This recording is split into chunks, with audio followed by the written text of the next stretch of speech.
Would anything over this 3-game stretch from the Sacramento Kings surprise you? Absolutely not. I mean, if anything would surprise you, then you haven't been paying attention.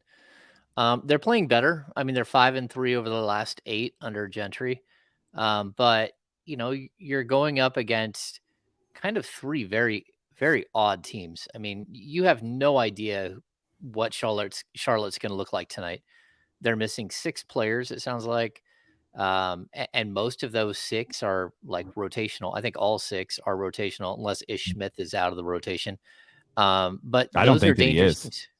He's in the rotation? Yeah, I think so. Yeah. I haven't really looked up a lot of their stats. I just know, I mean, they still have Gordon Hayward. They still have Kelly Oubre. They still have Miles Bridges. They're a deep team. So, but I don't know who's going to run the point or anything else. I mean, Rozier's out, Ball's out, Ish Smith is out. So, I mean, it's a mess. Even PJ Washington is doubtful with a non-COVID related illness. So I think the key for the Kings is that they play their game. We're starting to see that. We're starting to see that be more of something that Alvin Gentry is saying. Like, look, we need to make other teams adjust to us, not the other way around. And if you do that, knowing that the team that you're playing is missing 6 of their regulars, you should be able to run them off the court. And I know that like they have NBA talent, so that's not a problem. But they might have to play Kai Jones. They might have to play James Bouknight, guys that you can stop. You just have to, play your game and be accountable to each other and stuff like that. Now, when you get to the Cavs game, that's just a crazy team. I mean, they're starting like 3 7-footers. So, and there's a lot of length, a lot of wild, crazy depth there. Plus, they have a defensive stopper. They've got a young point guard who's playing really well. I don't know that I love the construction of that team, but they've played really well this season. And then Toronto, thumped the Kings, so the Kings should have their number and should be looking to step up and beat them. But then again, Sac's gonna have to play without Rashawn Holmes. We don't know if Mo Harkless will play yet, although he should be cleared to play. So I think there's, if the Kings finish 2-1 on the trip, that would be glorious. But I'm not making any more bets about them going 3-1 or 4-0 on a trip. They just have proven that they're not ready for that responsibility. Right. Real quick, Casey, was Mo cleared to play the other night? Yeah, he was cleared to play, but they also Gentry said, like, look, if we didn't need him, we weren't going to play him. Okay. So if they would have needed him and really needed to hunker down late in the game, they could have turned to him. But because of the breaks in the schedule, they knew if they didn't play him that night, that'd give him another Wednesday and Thursday, another 2 days before they go on the road on Friday. So just trying to get him as much of a break as possible. I mean, it's a sore knee. So at his age, 27, 28, that shouldn't be a huge concern. But it is something that could linger long term and something you want to try to heal up as much as possible before you start running him out there against teams that you should beat. Yeah. James, you mentioned Alvin Gentry talking about, them playing their way and doing what they want to do. I ask you, what is their way? I don't even know. I don't know what that is. Like, what are they trying to lean on? Run. I mean, I think we're going back to what it was with Dave Yeager, but you just have better players. And so I think that's the plan. You got smarter, stronger, more mature players this time around. And so they're looking to get the pace all the way up, probably around 101, 102, 103, if they can get that high. Right now, they're a little bit over 100. I think 100.7 is their pace. And they want that to skyrocket. He wants as close to 100 shots per game as possible. But what you can't do is you can't just run and not play defense, which is something that, we saw the other night. Yeah. That's what I feel is going to happen. Like, I feel like they're going to sacrifice defense to try and get these shots up. And yeah, I think if you look at the Orlando game specifically, though, Orlando did hit a lot of shots. Like, they don't typically shoot that well from long range. Cole Anthony was, I thought, really, really good. But the rest of that team just is kind of blah, like they put up numbers, but Mo Bamba's stats look great at the end of the night, but I don't even remember him being on the floor except for the poke in the eye to Rashawn Holmes. A lot of their players were putting up stats, but like you could tell it was in a losing effort. And so when teams do hit shots like that, it does kind of skew the defensive effort either way. I don't think the Kings played great defense, but I also think that, for a team that's not great offensively, they were about as good as they've been all year as far as Orlando. And so, sometimes you do run up against like a team hitting shots.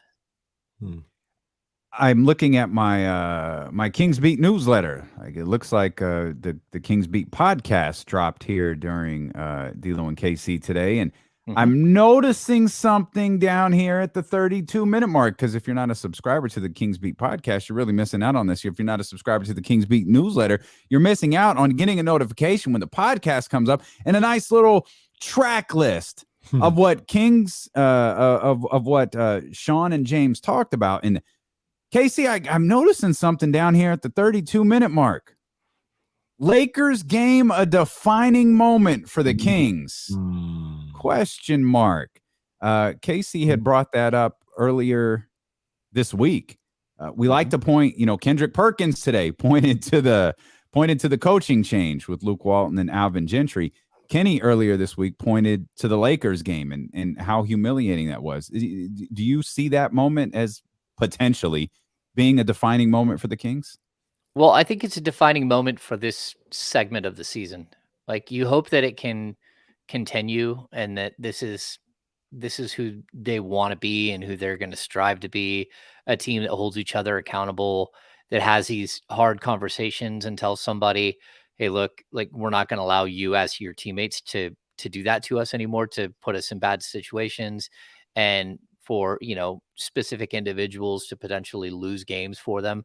I think that is a moment that this team needed desperately, but it only lasts as long as it lasts. And I know that sounds, like a cliche of some sort, but the season, it's filled with ebbs and flows, and you're going to have good times and you're going to have bad times. And this one specifically, I don't know that if you're a NBA player and you hear someone else take over your gym and take ownership of your gym, that feels good. And it's something that you should remember every single time you walk out on the floor. And you need, I think, specifically this team, where they won the last 2 games at home, I think, to go to 5-8 now. They were 3-8. Like, they've embarrassed themselves on their home floor, and they've embarrassed their fan base. And their fan base has responded by not showing up, which is how a fan base, it's basically the only way you have to make political change is to vote. I mean, that's what the fans are doing. They're basically showing you that the only way to win us back is to win games, to show more heart, and to play harder. And as of right now, it's going to take a while to rebuild some of that, but it's such a low point. And for them to have meetings afterwards and come out and play the way that they have afterwards, that shows me that they did take things to heart. But again, how many times do we need to do this? Nothing ever seems to stick for all that long. And so you're hoping that it lasts as long as possible. One of the guys that, I guess, from that game, I've seen, to me, just looking with my eye, that's kind of changed and maybe took things to heart and turn it up a notch, is Tyrese Haliburton. And if you look back, in my opinion, with the way he played in the first Clippers game, really stood out. Second one, he played well. Yeah, he played well. That one doesn't stick out as much as the first Clippers game and what he was on Wednesday. And it seems like he is taking the responsibility to be like, all right, nobody else going to step up and bring the energy and bring the intensity, then I'll do it. And it's really jumped out night in and night out these last few games. So do you think that he was one of the guys that just had enough of everything that was going on and is bringing it on the court and being that type of leader that this team is been looking for a little bit. I hope so, but I'll tell you this: it was 2 weeks earlier when Luke Walton said that uh, he wanted Haliburton to imprint on this team. He wanted his vibe all over this team. So where was it then? And again, he's a young player, so I think before the last 3 games, he was on a streak and he had failed to score in double figures in like 6 out of 8 games.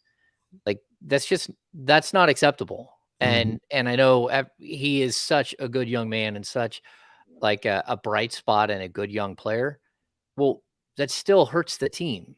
If you don't want to shoot, if you don't take responsibility as a shooter and be more aggressive, that's almost as bad as Buddy Hield chucking up shots when he's not hitting any. Yeah. It's just his own version of not being accountable, really. And so I hope that Halliburton is taking on more of a role. I know that the Kings want him to take on more of a role. But again, it's not Alvin Gentry that wanted that. That was something that everyone has wanted from this franchise. So I think it's good that each of these individual guys are stepping forward. But I think De'Aaron Fox has played much better over the last few games. I think Terrence Davis in his last 6 games is averaging like 16.5 points. He's shooting 48% from the field. He's shooting 37% from 3. And at the same time, you got Buddy Hield, who's averaging 10 points a game, and that's with a 25-point game in his last 6. But he's shooting 28% from the field. He's shooting 15% from 3, and he just keeps chucking almost 8 attempts a game. So, I would like to say that they've fixed everything, but they still have a bunch of, issues to deal with here. And one of those games, I think it was the Lakers game, right? Where Fox had 7 turnovers. Since that game, I think he's turned the ball over once. Like, there are ways that you can be accountable that are different. And so I think that, each player takes it to heart, just like each player has a different personality and deals with things differently.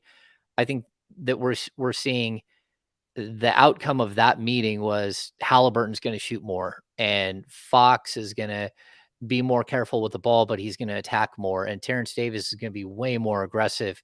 And those are the things we're seeing come out of that meeting. Now, again, how long does it last? And do they ride that streak for a long? I mean, it can become who you are. I'm not saying it can't, but I'm not saying that's who they are yet because I've been around too long to get sold on that whole bill of sale. Are they? You talk to them a lot more than we do. Are they gaining confidence? It sounds like they are. Listening to we keep playing this clip because it's just funny to us. Tyrese Haliburton the other night. Yeah, for sure. You know what time it is. It's winning time, man. I feel like he sounds confident, like he's talking with an edge to him. We have a couple of clips from him there. His interaction with Brendan Nunez again that they had the other day. Like it sounds like they're gaining a little bit of confidence, or at least Tyrese is. Yeah, I think they are. I mean, they're trying to find their swagger again, right? When you get thumped, and it wasn't just once, they've just got the pair of beats there where, it was Memphis and then the Lakers.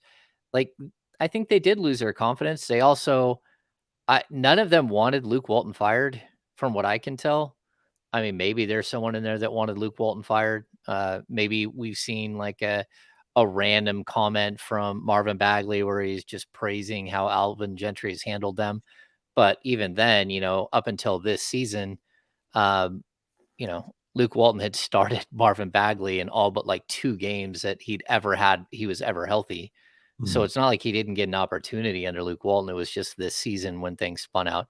So, yeah, I mean, confidence is a funny thing. And I hope that they are starting to find that, because if they do, it could mean a 3-0 road trip. It could mean, this homestand coming up, they could make major headway. And who knows where they could end up, because the West is in such disarray right now. And so I hope they found their confidence. I hope that each game they're building on something. And, we heard it early in the season, they're stacking days. I hope they're back to that. I hope they are back to like stacking, trying to get better each and every day, because this team does have potential. And then it's up to Monty McNair to go out and find somebody that completes his puzzle and makes them even that much better. And so I think there's a lot that can happen between now and even like Monday or Tuesday, just the weekend, when it comes to wins and losses and confidence and guys that step up or don't. It's just that's kind of the nature of this team. And you're right about that, James, because that's the gift and the curse, right? When things are going well, they're as confident and they feel as good about themselves as any team in the league. But the second it feels like the second one thing goes bad, they just fold like a deck of cards. Like they crumble. And I would hope they kind of got that out of their system and they find a way to keep, well, Damian said it before earlier in the week, they come off as front runners. And I kind of hope they get away from that. And there's a level of confidence as a team and as a group and toughness that we see from somebody like a Memphis, where it's like, it doesn't matter who goes down, what adversity we see, we're going to just keep trucking. We're going to keep doing. If our identity is the run, then, well, damn it, even if we don't have Fox or Haliburton or Holmes or whatever, we're going to keep running. You know, you're getting that. And I'm hoping that they're establishing that right now. Yeah, I mean, that's always going to be the question. I mean, this is a team, I mean, where they're playing Charlotte tonight, right? Didn't they set a franchise record for 3-point makes with like 22 and dropped 140 on Charlotte, beat them by 30, and then came back 2 days later on their home floor and just got destroyed? Like there has to be some sort of consistency, and we hear, that's like the other, but we hear pace and we hear consistency, and we've heard consistency all season. Pace is, it harkens back to the Michael Malone era where pace was like the only word that he was allowed to say. But when we really look at like consistency is such a horrible thing for this team. And it's not consistency from one game to the next. It's consistency from one quarter to the next, from one play to the next, from one rotation to the next. That's where like Alvin Gentry still doesn't know how to write in a lineup and say who's going to do what. He's searching each and every night. And I think the biggest difference I've seen between him and Luke is that he's willing to go like 11 or 12 deep to try to find that other voice, that other spark. Then again, Luke didn't have any injuries to deal with. So, without Harrison Barnes, without Mo Harkless, without Rashawn Holmes, some of these games that Alvin's had to coach already, he does have to go deeper just because he's losing, big minute players and need to fill in those spots with multiple players. But at the same time, like I just feel like things right now, they feel different. They feel different from what Alvin is preaching versus what we've seen in the past. You mentioned his name a few minutes ago, things being different, Alvin searching. Terrence Davis, is there something in particular that you can, like, what do you notice when you're watching Terrence Davis play, now versus, the struggle that he seemed to be going through at the start of the season? Yeah, we saw it last year. The second he hits his first shot, he's money. And when he misses his first shot, it's usually just brick city. And that's the way it was for like the early part of his stint with Sacramento. Once Haliburton and Fox went down, I thought he was exceptional down the stretch. I mean, this is a player we were seeing last year, 16.5 points. And then he quietly starts to build the other stats up. You can see it happening already with rebounds. But he's a better passer. He's just a better creator, whether it's for himself or others, but a better creator than a lot of the other options that this team has. So I think number one, he just got a longer shot to start seeing the shot, his especially his 3-pointer go down. And once he starts to gain some confidence, he's a crazy, streaky, confident player. And so I like what he brings. He does turn the ball over. He is overly aggressive on defense sometimes and plays himself out of position. We talked about it, the old windshield wiper defense. He flies by and he flies by again. You're like, man, how many times is he going to miss on the same exact possession? But then he has those moments where he's attacking the rim and he's so aggressive, or he's attacking the rim and drops it off for a big man who's dunking, or he starts hitting his threes and then it's game on, because once he starts hitting, he's as good as any shooter in the league. So I think the biggest thing with when it comes to Terrence is the Kings saw him in training camp and they said, like to a man, they're like, man, he was magnificent. He was so good in training camp and we had such high expectations. And then just the wind got knocked out of his sails so early in the season, and he just wasn't able to recapture it. So I think given more time, having a coach really just say, "Look, this is your job. Go ahead and do it," is big for him. I think before he's on the 6-game run here, he had sat out like 6 of the last 8 games before that as just a healthy scratch. So yeah, he's just getting a shot, and like good for him. He's taking advantage of the opportunity, and I would probably leave him at the starting small forward spot until I had to take him out of there because he was doing something that was too egregious. As of right now, you're winning and you're playing well, and he plays the style that you want and physicality and the force and toughness that you want. Give him a run, see how it goes. Yeah. James, I've been critical of De'Aaron Fox earlier in the year when he was struggling, leadership, all this other stuff. He's played well as of late, last 10, 12 games or so. Like I'd even say since the Oklahoma City debacle, when I said he, quote, ain't it, he's played pretty well since then. But on Wednesday night, I felt in the third quarter, the Magic come out in the third quarter after like a 7-0 run, take the lead by like 5 or something. I'm like, nah, come on, man. We're not doing this. I was in one room of the house. I go downstairs. By the time I turn the game on downstairs, it's a 7-point game. De'Aaron Fox is at like 6 to 8 points in the quarter. And I just got a feeling that De'Aaron specifically said, we're not doing this tonight. He said, we're not doing this tonight. I'm going to attack the basket. I'm going to do what I have to do, but we're not doing this tonight. And that was refreshing to see. I love to see that. And these are the things that I talk about when I talk about leadership. It's not necessarily about yelling at somebody. It's not necessarily about making all your shots, but it's about knowing the time to say, I know win or lose, we're not going down this way tonight. And I saw that on Wednesday, and it feels like we've kind of seen that maybe since that Lakers game. Have you seen somewhat of a shift in De'Aaron and his approach to these games as of late? Yeah, I think so. I think even more than what he scored 33 the other night. Mm-hmm. I think even more than that was the game before against Paul George, where they said, "Hey, we need you to go defend Paul George," and he goes, "I got this." And he was so impressive. I mean, Paul George went 5 of 21 from the field. Like that's the best player on the Clippers. It's the only shot they have of winning is Paul George running you over. And De'Aaron Fox said, "I got it," and he took it on. So I think that like those are moments that he needs to keep having. If he has a step back, sort of a stumble, that he needs to come out and play right through it. Like, don't let it become more than one game. And so I like what we're starting to see from him.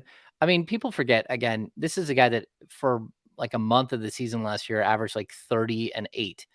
Like, he can do this. He is a very, very good basketball player. He just got off to a rough start, and it's possible that more rough times are coming. But for right now, he's doing the work to get through it. He wants to get better. He wants to be in Sacramento. These are things that like you can see. He says, his coaches will tell you that he's in the gym fighting to get through whatever it is. And at the end of the day, like I'm not going to bet against him. I've talked to too many coaches that have worked with him, and they just, I remember talking to Dwayne Tickner, and he said, "Hey, De'Aaron, I need to work with you," because he had 7 turnovers in a game. I think it was his rookie season, second season.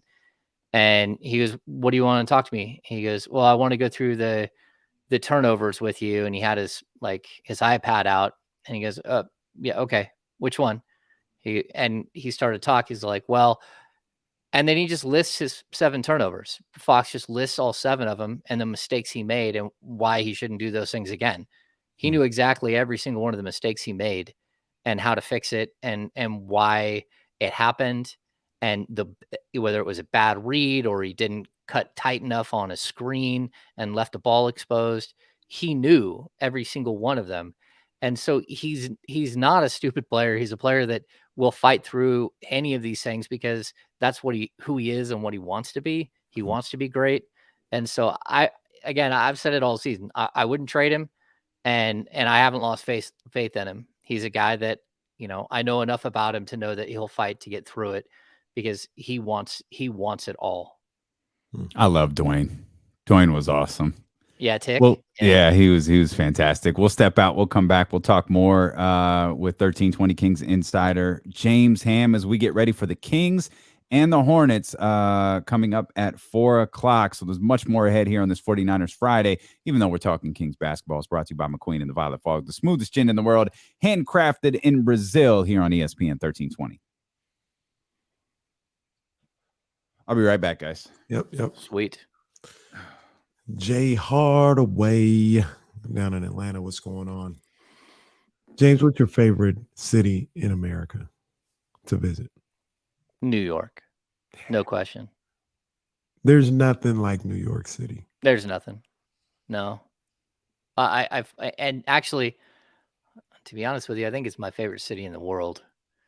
Like I've been to Chicago. Like I've been to most major U.S. cities, but I've also been to Paris like 5 times and Barcelona, and I've been to Rome and twice, maybe 3 times. I've been, I've been to Prague, the Czech Republic. I've been to Munich.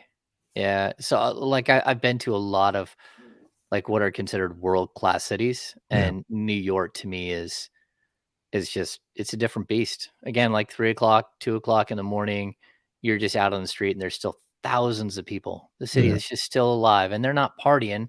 Right. There's just thousands of people doing their thing, Right.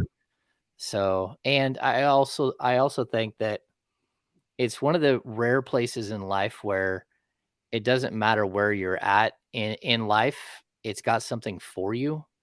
So like, I think it's great for like my one son went on his 8th grade trip when he was in 8th grade, and my other one will go on his 8th grade trip this year, where they go to like Washington, D.C. and New York City. But you can do that where you can go to the Natural History Museum and all that stuff. But, the clothing district's incredible. If you just want to go and unwind, Central Park's so incredible, but the food scene is, the greatest in the world. And then if you're a sports fan, they have just amazing venues to go catch sports. So music, yeah, just really cool stuff. All this other stuff. Yeah, I'm a huge New York. I've always loved New York City. I tell my son all the time, I think 2 things that I love, like when I go to different places, is just a weird quirk about me or whatever, is I love skylines and I love stadiums and arenas. Like if the place has a stadium, like a major league arena or stadium, like I got to go see it. You know what I mean? Even if there's no game, like I just got to drive around it or something like that. Wrigley, dude, if you ever go to Chicago, the Wrigley tour is the best thing ever. Man, I haven't been to Chicago yet. That's like one of the places in the country I haven't been yet. I got to get to Chicago. $30, and they take you through the entire place. You get to walk on the field. You get to check out the ivy. You get to stand in the dugout. You get to go in the press box, like right next to where Harry Carey did all of the games. Like that is a trip. Actually, Chicago's really good for tours.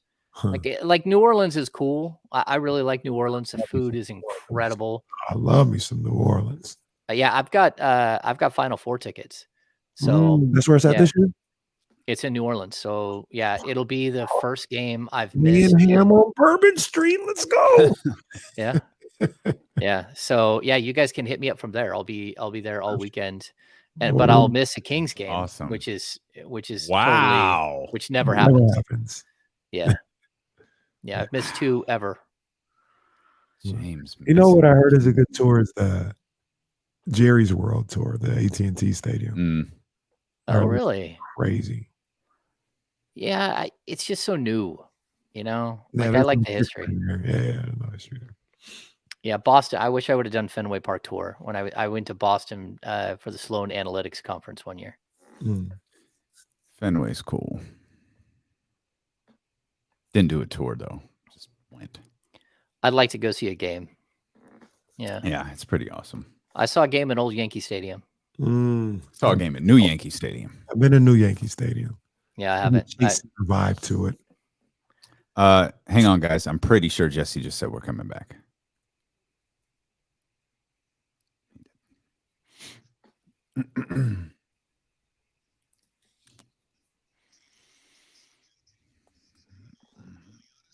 Getting you ready for the Kings and the Charlotte Hornets here on this 49ers Friday. Though we're talking Kings basketball. It's brought to you by McQueen and the Violet Fog, the smoothest gin in the world, handcrafted in Brazil. And we got a Kings game at 4. We got Friday. We got McQueen. Yeah, and we are 26 minutes away from that first pour. Am I getting a Sacramento splash today? It's Sacramento splash is when I went. If I'm just drinking McQueen, I'm just drinking McQueen. There ain't no name to it. Am I getting a Sacramento splash tonight? Oh yeah, I think so. I think so too. I would, so. Look, if you don't, then we're right back to where we were. Yep. And what does this weekend look like? Like, how bad does it go? It's just the truth of it. I mean, if you're missing 6 rotational players of your 8 or 9, and I mean, the Kings have to win. I mean, Miles Bridges is probably going like 40, not just out of necessity. Like he has to. He's already their leading scorer. They've got to get points somewhere, and that's the part that's so. We saw Oklahoma City come back and beat this team. Like we saw the Lakers come back. Like we've seen so many things that are just like, yeah, okay, a shorthanded Charlotte Hornet. Yeah, I could see it. I could see them getting the job done against Sacramento. They're running. That's the maddening part about all of this. They're running. They got 6 guys out. They might have 6 to 7 guys available. That's a true story. Yeah, They might be playing someone named Vernon Carey Jr. tonight, for God's sake. I don't know. Vernon Carey Jr. North Carolina, right? Duke. Duke? Oh, yeah, it is Duke. Yeah. He's a dude at Duke. And he's a big boy. He is. He's thick. He is. Yeah, and Book Night. Really good. He can play. Yeah, Book Night is fun. It's my boy right there. I know when him and Davion matched up at was it Cal Classic or Summer League? Yeah, Vegas. Yeah, man, Davion just embarrassed him. That was brutal to watch. Yeah. Book Night couldn't even dribble. He didn't even know what hit him. So that's James Book Night has willingly added himself to the health and safety protocol list so he doesn't have to face Davion Mitchell again. He too is having an off night. He's like, yeah. He's like, hey guys, I was hanging around LaMelo. I'm just gonna quarantine tonight versus the Kings. I'll be back tomorrow. That was the birth of off night in the NBA, at least, because when he stifled Book Night the way he did, that was a moment. Defense went viral all over Twitter. Well, that, and I think Book Night came back the next day and scored like 30 something or so. Like his next game out, he was really, really good. Again, if you can't beat a team who's missing half of its players, then you don't deserve to have any of this accolades and the talk about potential playoffs and all that. And that's the crazy thing, right? Aren't they? They're 10th right now. Yeah, like the playoff talk's not going away. Like it's just you mentioned this when we started talking, James. The West is it's a disaster. It's a mess. The Kings are going to be in the conversation until the very, very end of the season. No matter how bad it gets, they're going to be in the conversation because I just don't think these other teams are good enough. No, I don't think so either. And you're watching a team like Houston who went from having like one win in their first, I don't know what it was, like 13 or 14, to all of a sudden they've rattled off like 7 straight and they're right in it. That's what Gentry kept saying. How many teams have like 9, 10, 11, 12, 13 wins? He's like half the West. That's where they are. Yeah. And I think even right now, the Kings are 2.5 games behind like the 4 seed or 5th, maybe the 5th. And then they're like 3 games behind the 4th. Like it's that bad. And it's stunning to watch because the I think it's 3 or 4 teams above them have lost. All of them are on either, they've lost one or multiple games. Geez, I can't say multiple. There we go. It's a tough Where word. the Kings have rattled off, 3 straight. Yeah. So they're one of the few teams that are actually climbing and actually playing well. And we don't even know what's going to happen in Portland. That thing is going to implode. It's absolutely like it already is. But Denver's not very good, and Golden State, Phoenix, and Utah are about a week and a half from clinching a playoff spot. Yeah. And look, that's what I was telling Damien the other day is a lot of people are like, well, we see how it is now, but come on, in February, it's not going to be like, I said, no, I think it will be. I think like maybe you get a team in fourth that gets that is in a tier by themselves between Golden State and them and then the rest of the guys. But I think from like at least 6 to 10, maybe even 11, like they're going to be bunched up all season, I think.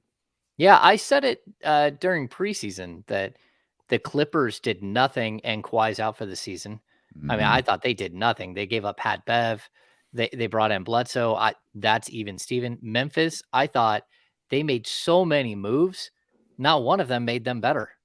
They may have like tweaked the talent level, but I didn't think a single one of their trades made them better. You got New Orleans, who clearly they lost all of their shooters and didn't replace them. And then someone forgot to check on Zion, and like now they're saying he weighed 330.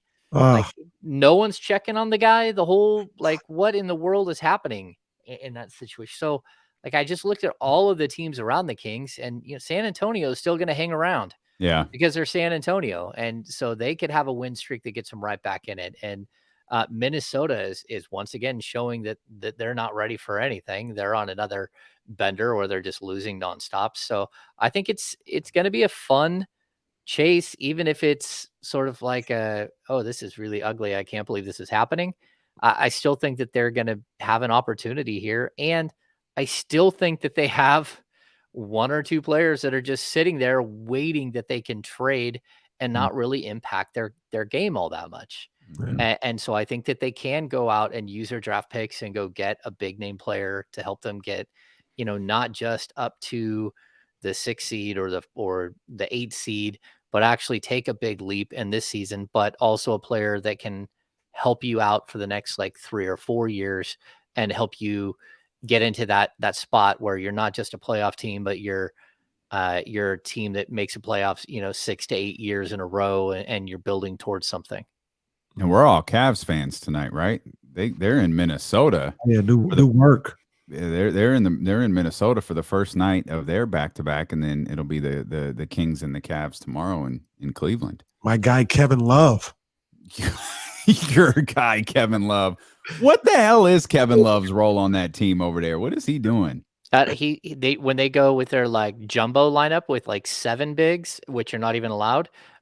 He's playing on. He's definitely playing. Yeah. Yeah. I've said this a million times. I just love his ability to get a rebound and hit an outlet pass. He's a guy that I think would make the Kings better. And I think he's a really good, smart guy to have there in Cleveland with all of their young bigs, because they have just a ton of them. He's a 20-minute per game guy now. Yeah, making 42, 38. Oh my God, is it that high? Yeah. Like Kevin Love's max money. Years, it's like 60 million or something. Oh man. Yeah, and he said, "Hey, I'm not giving you a discount to buy me out." Yeah, I don't blame him. I'll take my money. Yeah. Oh yeah. I don't blame him. Plus, he's a guy that has had he's struggled with anxiety and sort of mental health. And I think that that's a really good player to have around some young guys. He makes 31 this year, 28.9 next year. So yeah, he does have a declining scale. I'm mad that you were able to do that faster than I was. Like I was trying to pull it up, but I clicked on the wrong link. You're tweeting starting lineups. You're pulling up Kevin Love's contracts.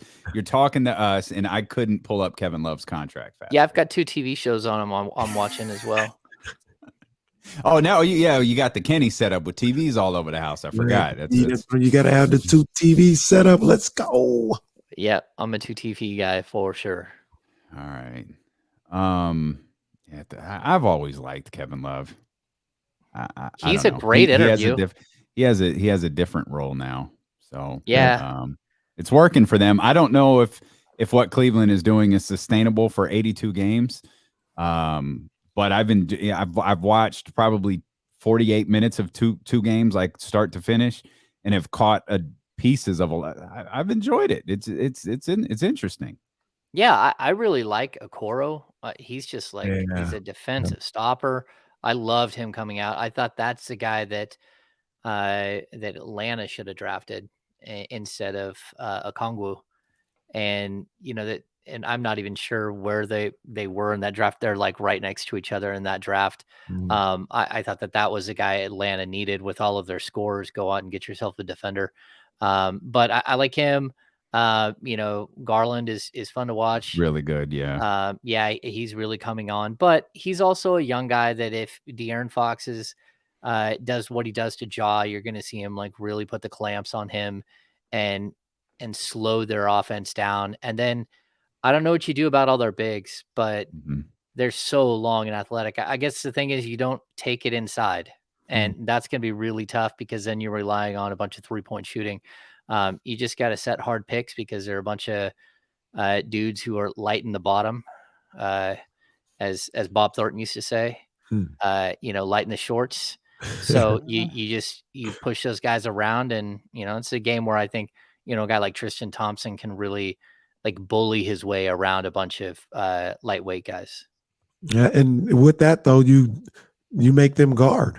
If they want to go with the three bigs out there, all right, you come out and guard Terrence Davis and Davion and Harrison Barnes out on the perimeter and bring you away, or you just give them a wide open three, and now it becomes a 3-point shooting game, which could be the gift and the curse, right? Because we just seen the Kings hit like 50 or 40% from three the other night, so.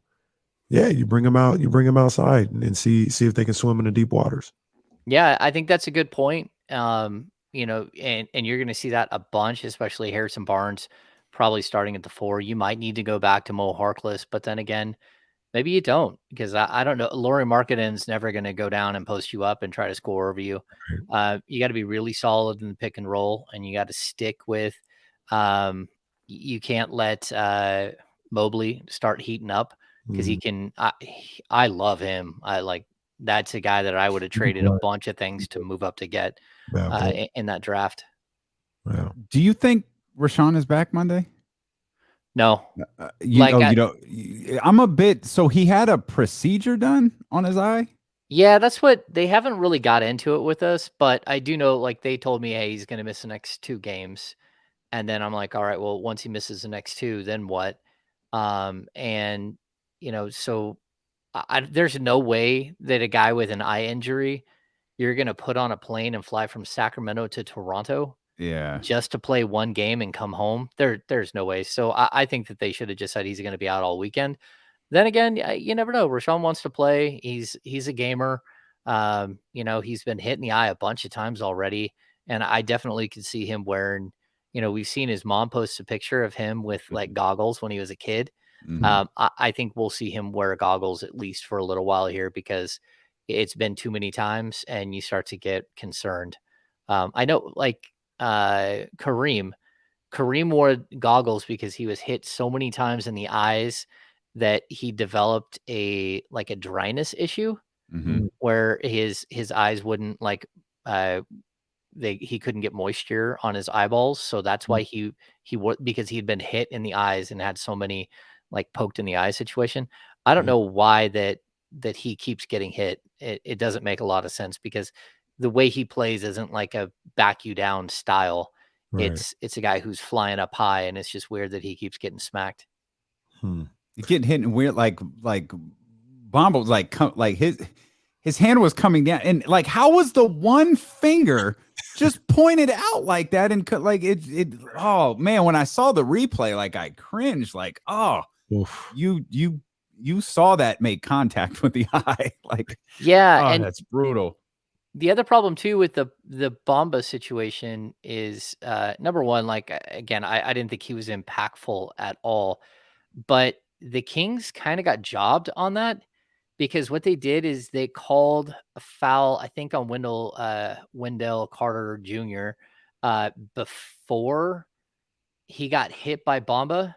So instead of being a flagrant 1, which it should have been, it was called a technical, which a technical is 1 shot and a flagrant 1 is 2 shots in the ball. So like the Kings should have had 2 shots for the foul, 2 shots for the flagrant, and then the ball back. I mean, that's how that should have gone, if I'm not mistaken. It should have been a really, really good possession for the Kings. And they didn't call it that way because they said he was fouled by someone else before he was fouled by Bamba, which stopped the play, basically. Well, as good as a possession can be if you're going to lose your starting center, which is essentially what that possession was. That's true. But then again, like Tristan Thompson, this stay ready thing, I thought Tristan Thompson was excellent at that. And I don't know if you guys saw it, but Tristan Thompson was going nuts and he walked over to the bench and Alvin Gentry actually slapped his face. Like it was a good moment. Like, was that during his I don't care rant after he got I don't give an F rant? Yeah. I think it was after that he came back to the bench and Alvin like walked up to him and like smacked him in the face, which I thought it was just such a like a 1988 football coach move, you know, like every woman across the world envious of Tristan Thompson or envious of Alvin Gentry. Took it too. Like I saw that moment. Oh yeah, it's just like Tristan took it and was like, all right, I'm gonna walk to the bench now. Yeah, he said, yeah, this has happened to me once or twice before. Yeah. Normally it's LeBron that slaps me. This is weird. I don't understand. I don't That's understand. where I was going with that. You're right, Damien.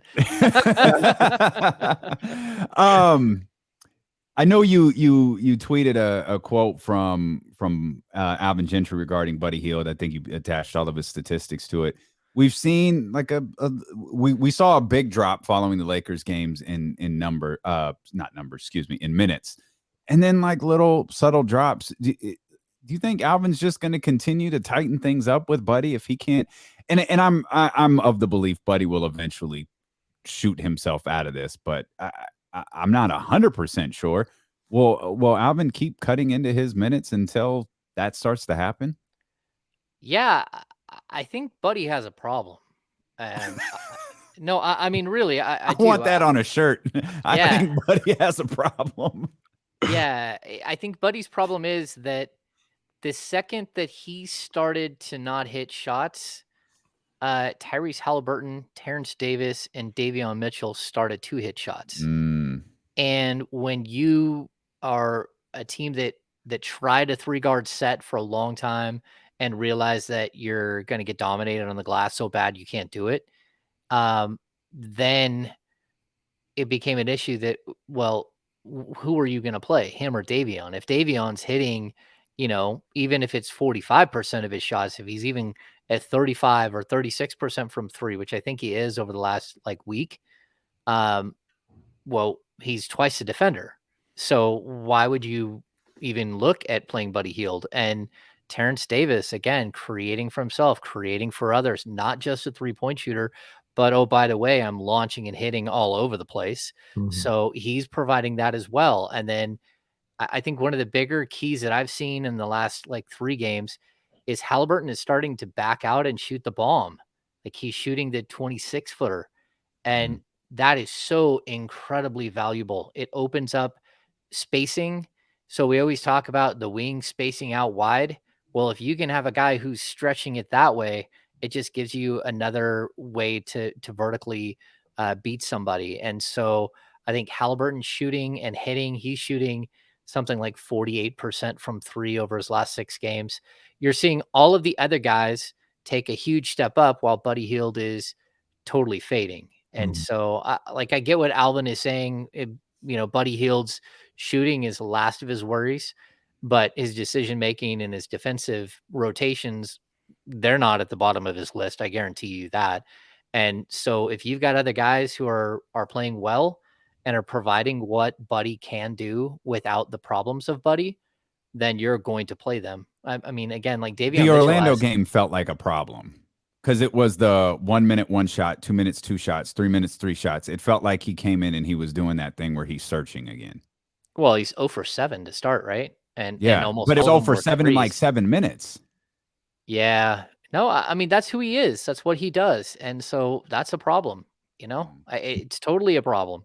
But again, you have other guys who just, someone brought this up the other day. Davion Mitchell in 25 games this season has 26 turnovers total.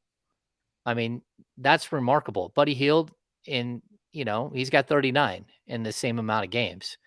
So don't even handle the ball like Davion does. yeah, you're looking at a guy who might have a slightly higher usage or right around, actually, Buddy's going to have a higher usage, but you're looking at a guy who's doing good things. And so the fact that he's no longer, missing the majority of his 3-point shots, and he's starting to come up as far as his percentages and stuff, that should be a scary thing for Buddy Hield, because the other guys around him do other things that he just can't do. Get with it or get lost, buddy. Yeah. Get with it or get benched.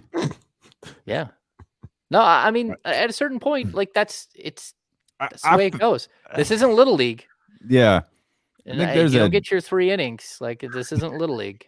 There's a DNP CD on the horizon if he can't play his way out of this. Yeah, see, now that would be interesting because he has a clause in his contract about games played.